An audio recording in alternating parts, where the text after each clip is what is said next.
impamvu zitanu zituma woja kugura itongo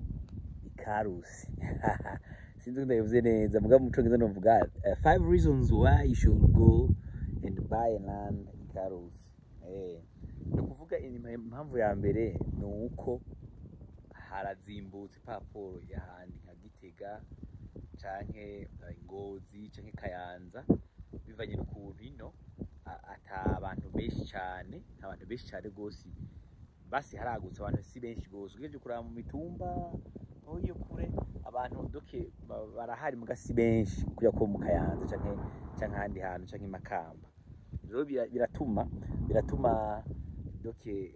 amatongo akizimizwe ino urashobora kusanga uguze nka hectare entre 3 na 10 millions hectare yose hectare ari ikintu kinini aha niho ndi ndahitwa ni muri Nyabikere muri province Gitega turabyindinganizo shasha. Imvo igira kabiri ituma wo kwiyumvira kuza kugura itongo ino ruguru Karusi nuko mu bisagara hasigaye hazimvye cane. Iyo kurondera parcelle Nyabugete uravye nabi akaare kamwe barakubwira imiliyoni 25. Uciye ugwizanya bya ukwiza hectare uca wumva ingene amahera ngana usanga ama miliyaridi urumva ko utobivamo uretse ko atanahantu nkafatanye hagwiza hectare mu bisi Bujumbura naho unyabara leta canke abara igipatiri. Imvo ngira gatatu ituma woza kugura ino Ikarusi nuko hameze neza imisozi yaho sinzi ko mushobora kuba mwabona imisozi ari ntara nka za Gitega za Bujumbura rirari usanga hari udusozi tureture ku buryo usanga utogira agriculture industrielle usanga ata mashini worimisha mugino hari flat imisozi myiza bari iramvuye ku buryo ushaka kuzana imashini ukarima abona za mashini ziri hiyo mu miceri hiyo mu Rukaramu uginduka ugakota imwe ukayizana karimagura birashoboka. Imvuna igira kane ituma wo kwiyumvira kuza kugura itongo ini Karusi haramera hama hari green nukuvuga ubu turi mu kwezi kw'icenda imvura ntirakoroka neza mugabo uravye ahenshi muriho ugiye kugejeje kuraba haratotaye hasa neza uvuga haramera hama imvugira gatanu ituma wo kwiyumvira kuza kugura itongo ino Karusi ni kubera ko harakunda gose ikawa n'amavoka hama iyo niyo diri ishushe mino minsi. Murabizi ko ikawa bayidugije agahembo bakadugije kare baridogahe ikawa badohemba make ikawa nta kiri mu mugubu ikawa abarimyi b'ikawa ubu gahiye amahera bahemba amahera menshi ku kilo.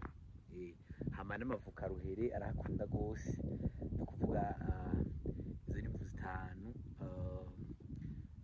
zotuma uyumvira kuza kugura itongo ino kuko ugiye kwiraba neza Burundi ukuntu bungana ntibuzobwira ko tukabona ka santimetre tukabungana kunyene ariko twebwe abantu tuzoguma tugwira sivyo tuma tuba benshi cyane urabona ko la medicine gumitera imbere abantu tuzotera dupunguka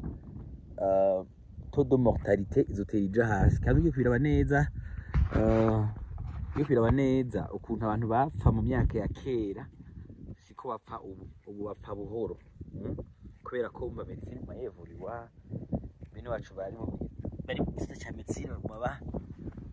basisangura bamenye ubuhinga bushasha barotora amavaccine mashasha kugira abantu bashoye kuramba sivyo. Rero umva zotera tugwirira na gose aje tuma uravye mu myaka 5 5 10 usanga population yamaze kugwira paraporo y'ubwa mbere isugura yuko hatera haboneka ubuhinga bwo kugira turambe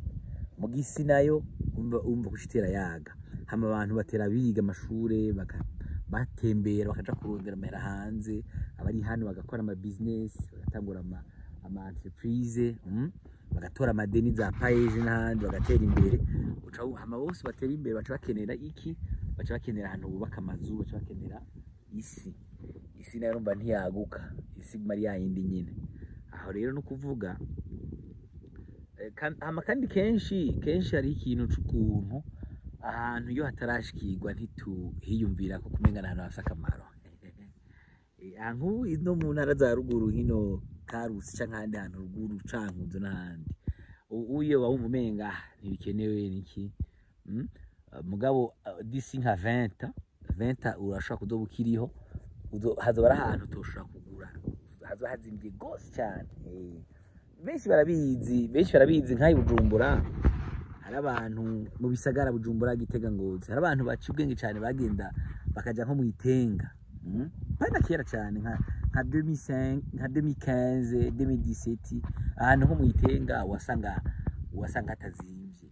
usanga ari mahera make cyane, ugasanga urashobora kugura nka are ku 100, 200, 300, sivyo? Canke ubwiza aho oyo umeze nk'uja mu Rumongo haja za Gakungwe ngaho, wasanga apana kera cyane 2017 2018, wasanga ushobora kugura itongo, ushobora kugura are ugasanga ushobora kuri 300,000 400,000 500,000, sivyo? Muguru umunsi genda urabe usanga bakubwira ko uriha miliyoni 10 kuri are. Uca wumva nk'umuntu agiye akahagura agaca handikisha muri komine agaca yinumira, usanga ari kugahiye. Umva rero oyi ndiko ndabavunira akagohe kagusa muze mugure amatongo ino ruguru, amatongo aracahari ameze neza cyane. Hari abagangi bamaze gukeruka cyane bahafise, bariko barahagura gose, bariko barahagura ku antame y'amahegitare. Mugurumva nk'ubu ahari abahashika ibarabara haba hazimvye, hamaze gutanga kuzimba, muga nk'ubwiye ahadashika ibarabara gato kamera nk'uje inyuma, usanga hazimbutse. Ahantu heza cyane hari akayaga, abona uvuga urabona yuko niyicariye, hari amabuye, hameze neza, hari hashirira bimeze neza cyane. Uvuga n'ahantu kabisa que je peux recommander umuntu wese bayifuza kugira gupanga akarere, kugira investissement à long terme, ukagura baraka hectare kamwe 2 3,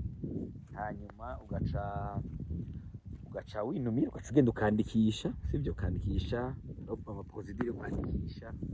abo waguriye, bagira icegeranyo c'umuryango, hanyuma ukandikenera ko uguze,